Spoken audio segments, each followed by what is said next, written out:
We'll walk hand in hand. We'll walk hand in hand. We'll walk hand in hand someday.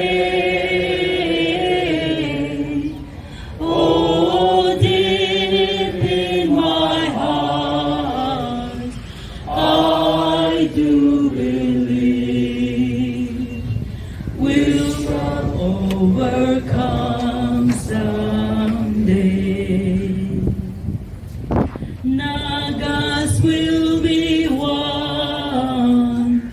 Nagas will be one. Nagas will be one someday. Oh, deep in my heart, I do believe we shall overcome someday.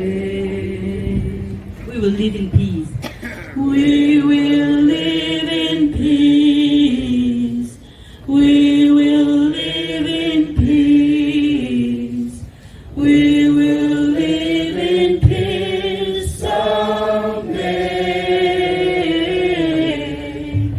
Oh, deep in my heart, I do believe we shall overcome someday. Good night. You know, the Indian people whom we consider as our close ally and defenders of our rights. Ladies and gentlemen, today I stand before you as an elder representing elder generation in shame in a way, because no matter how hard we try, we could not bring peace to our land. But I also stand before you proudly to say that Nagas, despite our human sufferings, which the world could not endure all this, we have not lost our dignity, nor have we surrendered our rights. And we will continue to stand our ground till the end of time. Naga history is written in blood, in ashes, in fire. I come from a generation that witnessed entire Naga areas being bombarded, entire villages burned, not only villages, but granaries, terrace fields, domestic cats, the dogs and animals captured, killed, so that even if we don't die of bullets and bombs, we will die of starvation. I come from a generation that does not know the year or the dates or the month we were born, because nothing was left on this earth in an homeland. No diaries survived the fire of the Indian military. Bibles, songbooks, everything that could burn. Because people don't know when they were born. When they ask your age, they say, were you born before your village was burned or after you came back from the jungles? Accordingly, we know whether we're 50 years, 60 years, 70 years. That is the generation before you. And I think many of you have not seen. There is not a single Naga village in the entire Naga homeland that has not suffered loss as a consequence of these more than 75 years of war and peace in Naga. Every Naga family has lost one son or daughter, a father or mother. No Naga community is deprived women of being raped, tortured, and killed. For which, in order to save the nation, to survive as a people, young adult-bodied Nagas had to go to the jungles, to take up the relics, the waste of World War II from British soldiers and Japanese soldiers. 303 rifles and so musket guns, whatever. That was the generation which brought people to this earth. Women were not only raped and killed. In Waka, a pregnant woman, the entire village, the people were gathered in the ground. A pregnant woman, the Indian army tied a rope to her neck. They dragged her around the ground to show the villagers gathered, kept as a concentration camp. In the process, the fetus came out from her body. They took out and put it into her mouth. She died. Another woman was raped, molested. After that, they cut her limbs, her arms, her limbs, all the 4 legs and arms. Then they molested her trunk. Women were raped inside the pulpit of the church. All teenage women, 4 of them.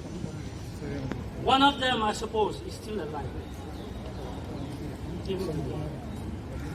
The church is left unused till today, but still standing because of the desecration.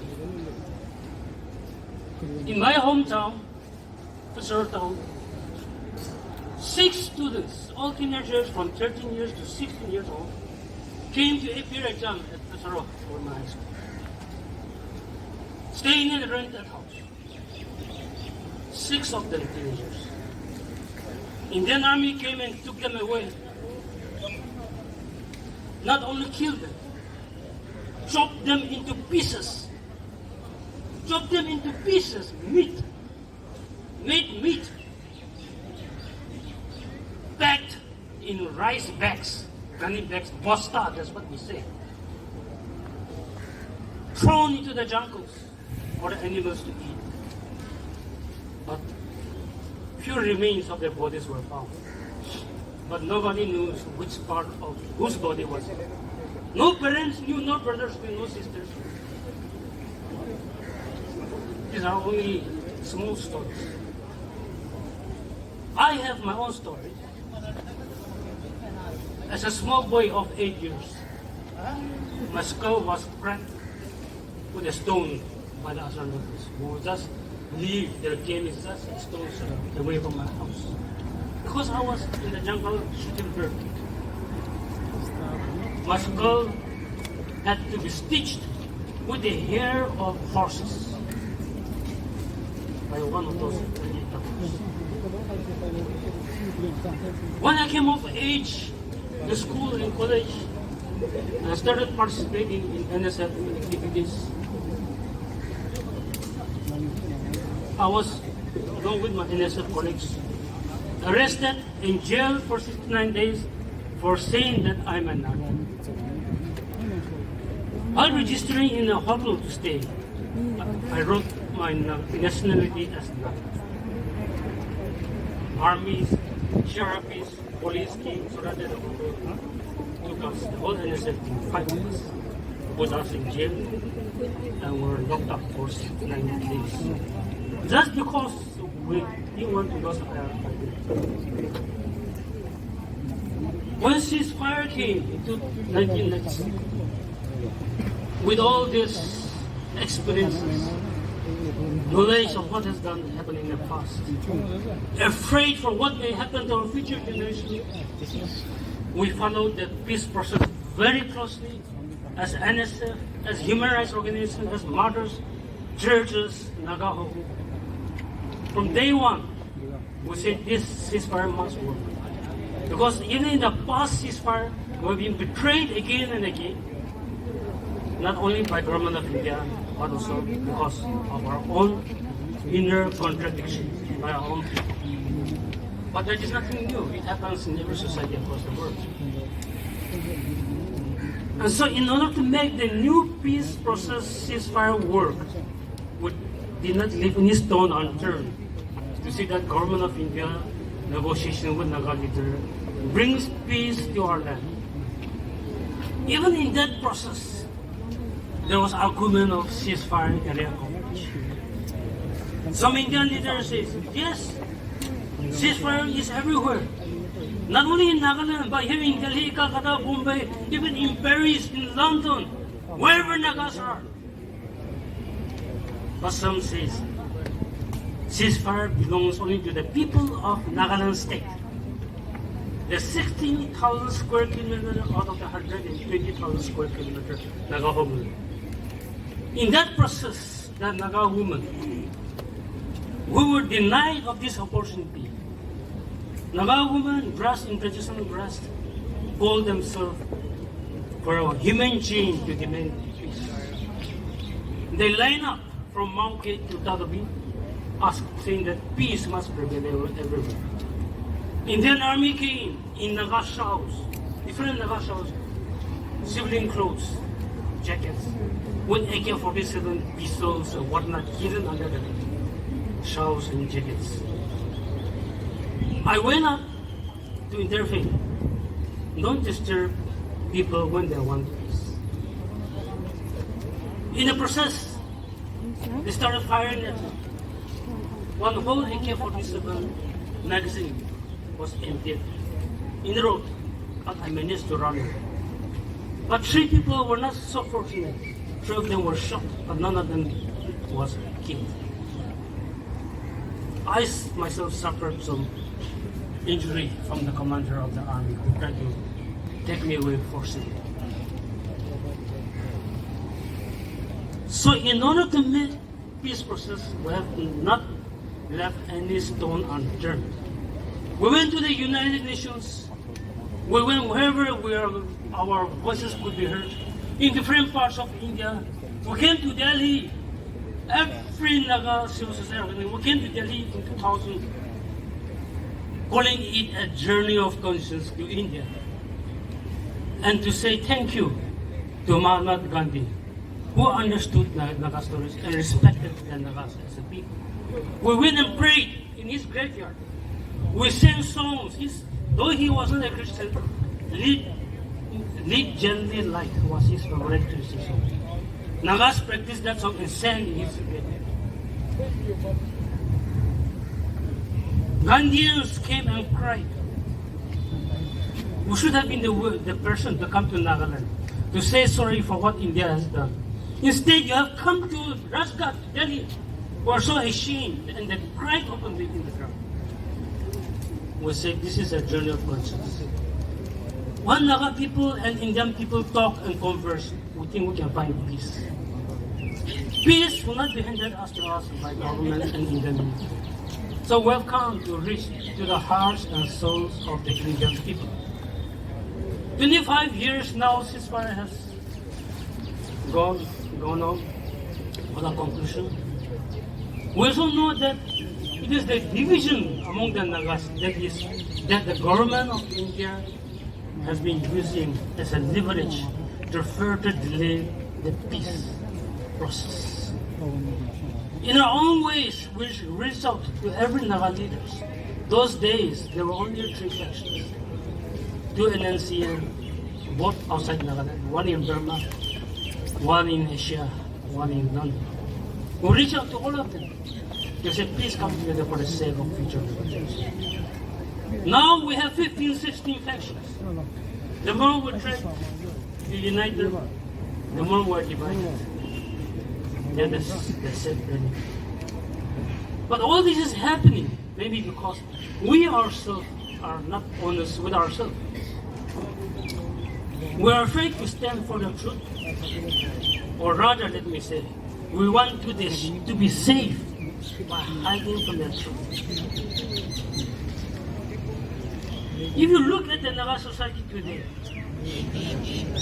besides the killings by Indian army, bullets, bombs, which happened just last December, and which was repeated in Arunachal Tirap district. 2 of them, Indian army stopped. After identifying them, they let them go away. When they were going away, they were shocked. Never a case of mistaken identity as claimed in the old treaties. These are happening just now. The dust of these killings has not even settled. The smoke of these killings has not even disappeared. In the midst of all this, Government of India has signed agreements time to time. Some agreements to find some kind of honorable peace. Some agreements to divide the Nagas further and further and to weaken the Nagas. So what we're now saying in the midst of all this is it not time for us to stand up for what is right? We have conversed with different people in India, even in recent times, last year, even this year. We have gone to South India, North India, everywhere, wherever Naga people are willing, Indian people are willing to listen to us. We have gone to the heartland of India, Bihar, West Bengal, wherever. And we're still going. And together, not us, but Indian leaders, the conscience of the Indian public are saying, Mr. Narendra Modi, it is time to take direct control of the peace situation, the peace negotiation. Don't leave it to your bureaucrats who are only destructing your commitment.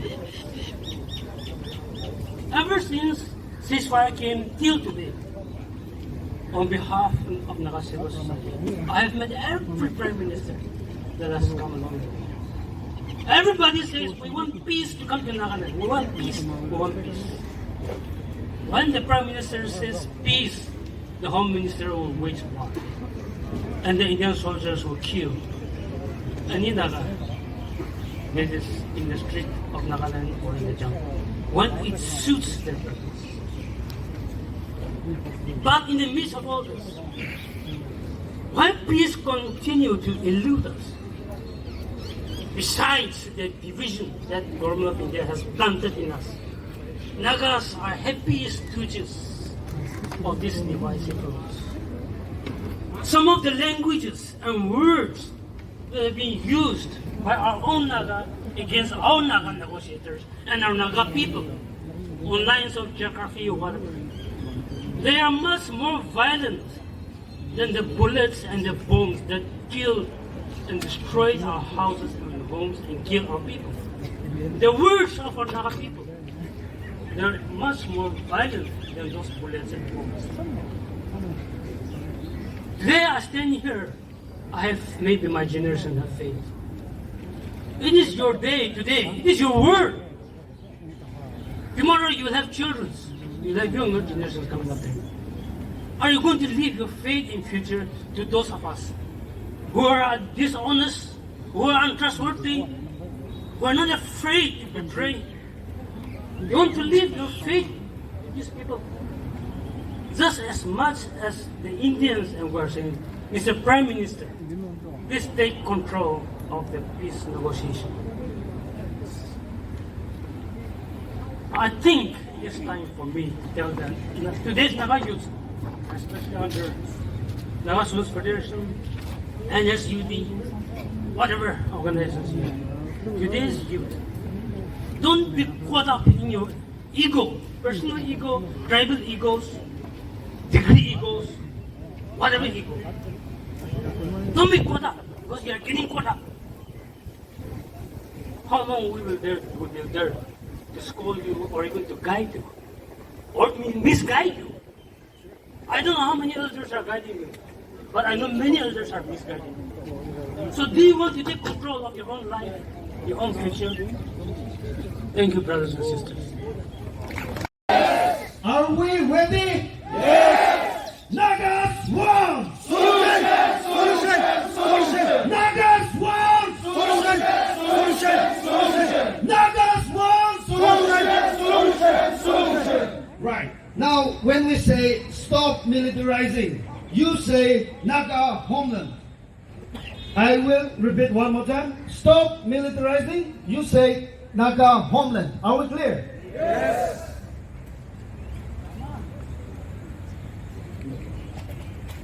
Stop militarizing! Naga homeland! Stop militarizing!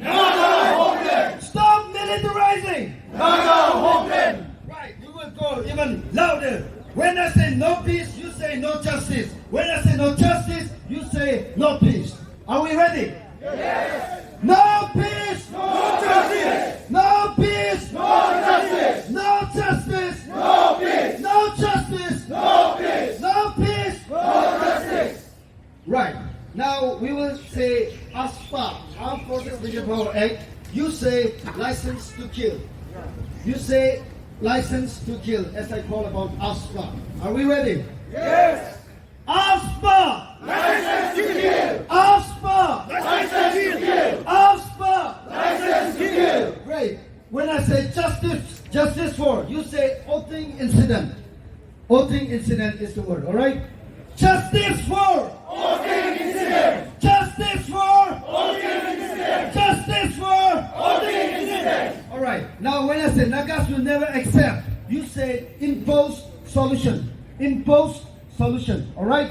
Nagas will never accept. Impose solution. Nagas will never accept. Impose solution. Nagas will never accept. Impose solution. Great. Now we will go the last one. When I say east or west, you say Nagas are one. We are one, right? Right. Yes. All right. Are we ready? Yes. East or west? Nagas are one. East or west? Nagas are one. East or west? Nagas are one. East or west? Nagas are one. Nagas one. All right, that happens. North or south? Nagas are one. North or south? Nagas are one. North or south? Nagas are one. All right, well, we'll do a bit of, a rhythm movement. So we'll segregate in two groups, on my right and on my left. So if I shout, we want peaceful solution, that will start from here. And you want peaceful solution, and together we say, we want peaceful solution. Is it okay? Am I audible? So I'll start on my right. You want Peaceful solution. You want Peaceful solution. We all want Peaceful